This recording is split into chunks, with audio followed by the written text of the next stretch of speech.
สบายดียินดีต้อนรับทุกท่านเข้าสู่รายการชิลไฟเดย์ รายการที่จะพาทุกคนไปฟังเรื่องราวชิลกัน every Friday กันทุกๆวันศุกร์นั่นแหละ กลับมาพร้อมกับสองสาวที่สดใสทุกๆวันเสาร์วันศุกร์ ถูกต้อง มาพร้อมกับอนิวาสาระน่าฮูและก็ความบันเทิงอีกเส้นเคยประจำทุกๆอาทิตย์ แม่งก็คือทุกคนก็คือซิเมื่อยศิลาเรียนมาทางอาทิตย์แล้ววันศุกร์ก็เป็นมื้อที่กำลังจะปล่อยจ่อยวันจันทร์น้องวันเสาร์ วันเสาร์น้อยเหรอวันเสาร์น้อย นะช่วงนี้ก็รักษาสุขภาพกันแน่เพราะว่ารู้สึกว่าฝุ่น PM พี่เอ็มอยากไล่ขึ้น แม่ แล้วก็ช่วงนี้รู้สึกว่าอยู่แถวซันเจซันแปนเขาเนี่ยมีคนว่าสบายหลาย ก็ยังเป็นคนรักษาสุขภาพว่าสั้นๆเป็นหวัดเป็นไอกินวิตามินซีใส่หลายๆ นั่นแหละเติมวิตามินนอนพักผ่อนให้หลายๆเนาะเพราะช่วงนี้เห็นคนเนี่ยมาเป็นหวัดเป็นไอใส่แมสกันมาเวียกันแบบหลายคนเลย แม่ โอเคเข้ามาสู่ในวันเนื้อหาของพารามินิการหัวข้อแรกของเขาทำอีทที่เขาจะว่าในมันนี่มีอย่างไร กับมื้อนั้นไปเลื่อนติ๊กต็อกเลื่อนติ๊กต็อกอีกละ เลยจะตลอด ไป เวลา ตลอดเวลาก็ไปเจอคลิปอันหนึ่งอยู่ซ่องคูงอกเมื่อกี้ว่ามันเหมาะกับองค์กรเฮา โดย ก็คือ generation gap ปัญหาของ generation gap ก็คือว่าแหละบริษัทแต่ละบริษัทก็มีหลายเจน มาแล้ว เจนแน่ ก็ก็ตั้งแต่อาจจะเป็นตั้งแต่เจนซีย้อนก็ไปจนฮอตเบบี้บูมเมอร์เลยได้มาช่วงอายุก็ค่อนข้างหลายแต่ว่าก็จะต้องได้เห็นเวียกน้ำกัน แน่ ฉะนั้นแล้วมันก็อาจจะได้มามีความคิดเห็นแตกต่าง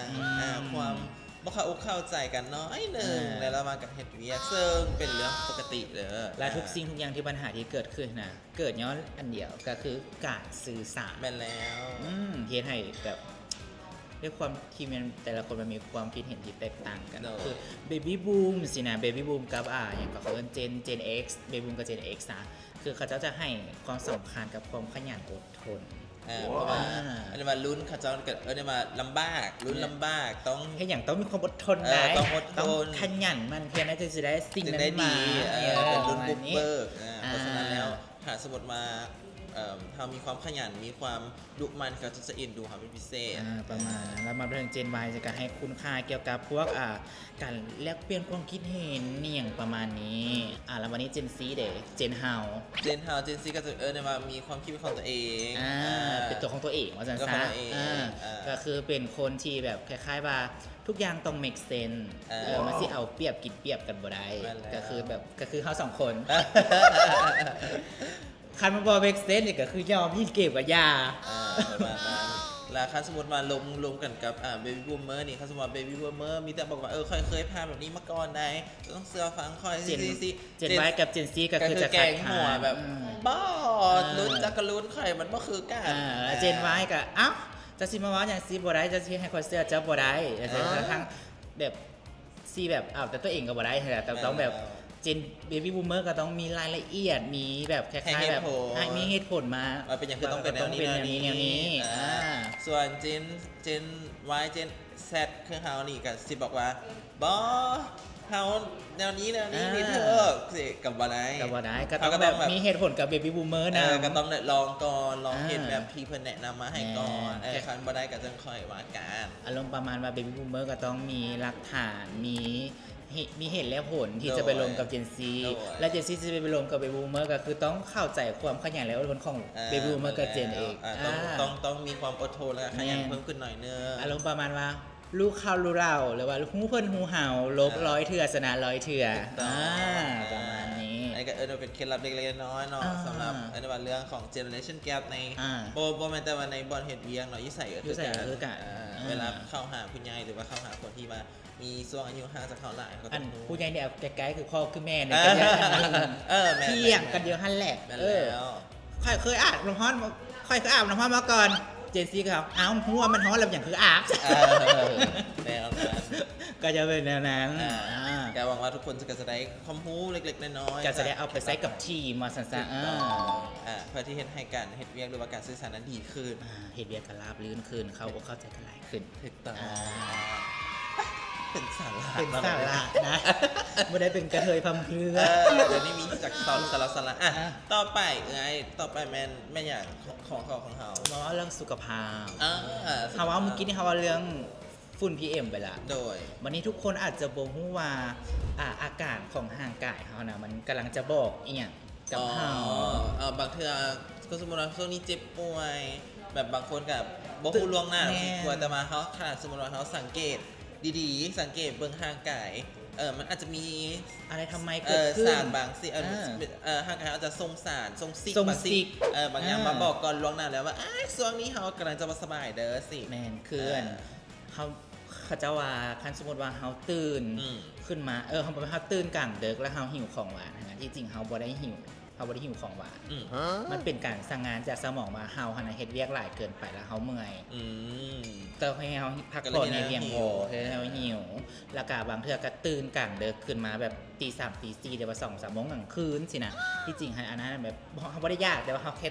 สะดุดตื่นขึ้นมาสินะคือตับของเขานะมันเฮ็ดเวียกหนักโพดก็คือมันยังเฮ็ดเวียกบ่แล้วยังเคลียร์เอกสารบ่แล้วก็เลยให้เขาตื่นแล้วตื่นคือมาตอนเช้าจะแบบรู้สึกเพลียๆสินะอันนั้นคือเขานอนบ่ยิ้มเขานอนบ่แจ่บแล้วก็เฮ็ดให้เขาปวดคออย่างก็คือกล้ามเนื้อเขายังพักผ่อนบ่เพียงพอเฮาฟังจังซี่ทุกคนอาจจะยังบ่เห็นภาพเฮาก็เลยมีคลิปวิดีโอเล็กๆน้อยๆมาให้เบิ่งเกี่ยวกับวิดีโอที่รู้สึกว่ามันน่าสนใจก็เรียกให้ทุกคนได้เบิ่งคือว่ามันมีประโยชน์กับทุกคนเดี๋ยวไปเบิ่งพร้อมกันเลยภาษาของร่างกายแต่ละแบบบอกอะไรอาการเล็กๆที่ควรรู้จะได้ดูแลน้องทันท่วงทีมาฟังกันจ้ะถ้าเธอหิวของหวานตอนกลางคืนเธอถูกสั่งงานจากสมองนะจริงๆเธอไม่ได้หิวแต่ใช้สมองหนักเกินไปพลังงานตกเธอควรรีบเข้านอนนะถ้าเธอตื่นมากลางดึกบ่อยๆช่วงนี้คือเวลาของน้องตับน้องยังเคลียร์งานไม่เสร็จเลยจ้ะนอนพักผ่อนก่อนนะไม่งั้นพรุ่งนี้เธอจะเบลอถ้าเธอปวดเมื่อยตอนเช้าแสดงว่านอนหลับไม่ลึกไม่สนิทและใช้กล้ามเนื้อหักโหมเกินไปน้องยังไม่ทันได้ซ่อมแซมฟื้นฟูเลยจ้า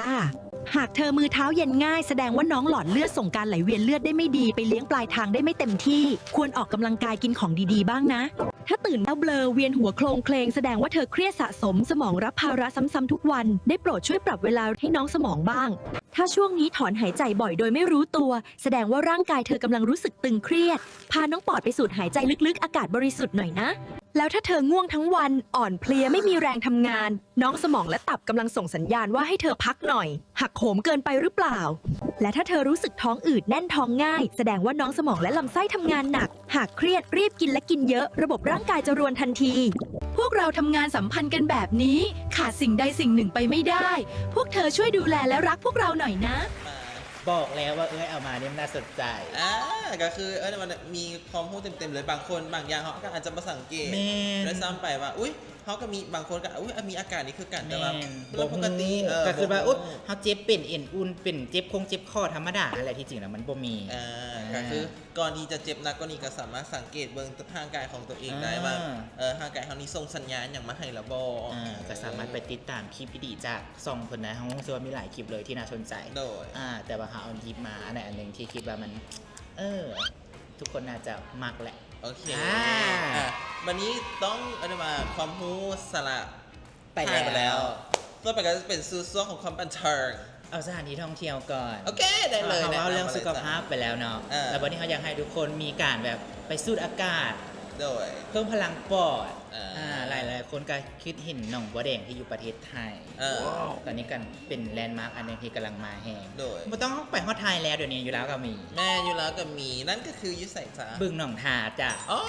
บักไก่ก็มีหนองบัวแดงคือกันตอนนี้กำลังเป็นจุดเช็คอินใหม่ๆเพิ่นก็จะมีเหือแบบมีอันไฮเซาเหือแล้วก็พายไปไทยฮู้บ่อย่างไปบึงดอกบัวแดงน้ำกาลเนี่ยนี่ก็เป็นสถานที่ใหม่ๆซึ่งยามหนาวแบบนี้ใบแล้วแบบช่วงเช้าเนาะกำลังมีหมอกสินะช่วงแรงก็พระอาทิตย์กำลังจะตกดินก็เป็นแบบไปสามารถไปถ่ายรูปไปเช็คอินได้เป็นแลนด์มาร์กอันนึงโดยคิดว่าคันสมมติว่าปรับสถานที่ดีๆมันจะเป็นจุดท่องเที่ยวอย่างเลยแหละเป็นแลนด์มาร์กนครหลวงเขาก็ในวันเริ่มมีแหล่งท่องเที่ยวหลากหลายเพิ่มขึ้นแต่ว่าภัยไปก็ระวังน้อยนึงเพราะว่าในวิดีโอเห็นมีตัวกระดือตัวกระดือเห็นมีตัวกระดือกับหุ้มห่อกันดีอย่าเอาเท้าไปจุ่มอย่าเอาตีนไปจุ่มน้ำไหนตัวอย่างเกาะมากรีดเลยนะผู้ใดมีเวลาว่างเนาะก็สามารถพาครอบครัวพาลูกพาหลานไปเอ็นไอแมนแล้วอยู่หนองทางไกลๆนี่เองก็บันเทิงก็ยังบ่เบิดเพียงเท่านี้ก็ยังบ่หมดเพียงเท่านี้ก็เว้าถึงความบันเทิงแบบ อารมณ์แบบว่าเฮาเฮ็ดเวียกไม่เมื่อยมาแรงมันสุกบ่ได้อยากไปดื่มไปดิ้งใส่อยากอยู่บ้านใช้เวลากับครอบครัวสามารถเบิ่งหนังเรื่องนี้ได้นั่นก็คือเรื่องของเป็ดผจญภัยซึ่งค่ายของเพิ่นกับผลิตหนังชื่อดังออกมาหลายๆเลยก็คือมาริโอบอกสิกับค่ายนี้เป็นคนผลิตแล้วปีนี้เพิ่นก็จัดหนังจัดเต็มเพิ่นก็เฮ็ดหนังตัวนี้ออกมาเป็นหนังการ์ตูนแต่สามารถเบิ่งได้ทั้งเด็กน้อยแล้วก็ผู้ใหญ่เพราะว่าหนังเรื่องนี้นะมันให้ข้อคิดหลายๆอย่างกันเรื่องก็คือมันจะมีครอบครัวเป็ดครอบครัวหนึ่งมีเป็ดพ่อมีเป็ดแม่เป็ดลูกอาศัยอยู่บึงหนองน้ำและถึงช่วงนั้นเป็นช่วงเป็นช่วงฤดูหนาวซึ่งเป็ดพ่อนะอีหยังกะยาทุกอย่างต้องปลอดภัยไว้ก่อนแต่เป็ดแม่อีหยังกะยาต้องเรียนรู้ต้องเผชิญกับโลกภายนอกเป็นสายประจนภัยอย่างประมาณนี้แล้วช่วงหน้านะคือฤดูหนาวมันมาภัยหนาวมันมาเพิ่นก็เลยพากันย้ายมันจะไปอยู่ไปบอลอูนอยู่อย่างเกาะจาเมกาแต่ว่าสิไปฮอดจาเมกามันก็ต้องผ่านนิวยอร์กผ่านแล้วก็ผ่านเมืองต่างๆในระหว่างทางนั้นก็สิมีเจอประจนภัยนู่นนี่นั่นและซึ่งในระหว่างทางมันก็จะมีเรื่องราวลุ้นระทึกแล้วเขาก็ไปลุ้นพร้อมกันออกมาครอบครัวเป็นอีกก็สิไปฮอดจุดหมายปลายทางหรือบ่ก็สามารถเข้าไปเบิ่งได้เนาะที่ Netflix ที่จริงให้มันเข้าโฮงวันที่28เดือน12ที่ผ่านมาแต่ว่ามันน่าจะเบิดช่วงโฮงแล้วก็คือเพิ่นเอามาลงใน Netflix แล้วก็สามารถเข้าไปติดตามเอาใจช่วยครอบครัวเป็ดน้อยได้อยู่เป็ดน้อยชั้น8เป็นน้อยชั้น8ครอบครัวเป็ดน้อยชั้น8เราได้ยืนก็จะมีเซลเตอร์น้องตีบ่ได้ครอบครัวกับเจ้าเลยพ่อแม่ลูกเตยเป็นพ่อเป้เป็นแม่เป็ดเป็นเมตูเพิ่นก็ว่าเรื่องนี้นำมาสอนในอย่างหลายๆอย่างแล้วก็ว่าถึงความผจญภัยกันเหมาะสำหรับกันเบิ่งหนังกับครอบครัว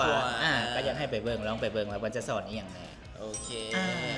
ปิดท้ายกันในมื้อนี้จ้าปิดท้ายด้วยผลิตภัณฑ์ดีๆของ AF Group ห่างหายไปโดนกับซ่องผลิตภัณฑ์ดีๆมื้อนี้มันก็อินบ็อกซ์มาเอาค่อยๆขึ้นให้ได้แบ๊ก็จัดให้เลยนั่นก็คือบริการฝากเครื่องจากไทยมาลาวไปไทยอย่างสินะเดี๋ยวนี้มันสะดวกสบายแล้วเพียงแต่ท่านไซน์ลาวโพสและสิ่งสำคัญฝากไปบ่แล้วมีบริการ COD จ่ายเงินปลายทางอีกได้เหรอก็คือเดี๋ยวนี้ไผ่สั่งเครื่องจากลาซาด้าอะไรทำไมก็คือบ่ต้องเป็นห่วงว่าสิไซส์คนส่งได้ดีลาวโพสมีคำตอบถูกต้องก็คือไซส์ลาวโพสเฮาฝากเครื่องจากไทยมาฮอตลาวได้เลยบอกว่าจะไกลหรือไก่ถูกต้องไว้ใจลาวโพสเรื่องฝากเครื่องมาแล้วมาฮอตลาวแล้วบ่พอถ้าสมมติว่าต้องการอยากไปส่งฮอตหน้าบ้านเขาก็มีบริการ Door to Door จบในบอนเดียวเลยเริ่มต้นเพียงแต่20,000 กิกสำหรับ Door to Door ถูกต้องชื่อก็คือติดต่อหาเราโพนส่งโลเคชั่นให้เอาเครื่องยูหันยูนิก็ไปเอาให้เลยแล้วเพิ่นก็ไปเอาเครื่องแล้วก็ส่งให้เขาฮอตหน้าบ้านปกติพวกเขา2คนก็ใช้ตลอดก็คือเวลาสั่งเครื่องกับวันเอกสิอยากได้ไวบ่อยากบ่อยากท่าขนส่งอื่น2-3 มื้อสิเขาก็ดอนทูดอจัดเลยฮอตภายในแบบ90 นาทีเลิศโอเควันนี้ยังคุณสมอยากขอบคุณครบทุกเรื่องราวกับคือไว้ใจสาว2 คนนี่แหละก็คือเรื่องสาระความรู้อย่างต่างๆบางทีก็บ้าๆบอๆได้นึงมันก็ปนกันไปความบันเทิงแล้วสาระที่นำพวกเขา2คนที่เสิร์ฟคอนเทนต์นี่อย่างแน่บันเทิงบ่หรือบ่บันเทิงหรือสาระหรือบ่สาระการแล้วแต่อารมณ์หรือว่าอยากให้เฮาเสิร์ฟคอนเทนต์นี่อย่างก็สามารถคอมเมนต์ใน WhatsApp หรือว่าใน Facebook ก็ได้แล้วก็ฝากถึงมีบรรดาวิวใน AF ของเขาเนาะผู้ใดที่มาต้องการได้มาขายเครื่องมาลงโฆษณาคือลาโพสนี่แล้วอยากให้เขามาออกรายการหรือว่าจะมานั่งน้ำกันอยู่นี่เพื่อทำการโฆษณาสินค้าหรือว่าโปรโมชั่นหรือว่าโปรดักต์ของวิวนาๆก็คือติดต่อเข้ามาได้เลยเด้อสำหรับวันนี้พวกเรา2 คนมุ่งแน่บ๊ายบายและจุดนี้มากด้วยต้องขอกล่าวคำว่าสบายดี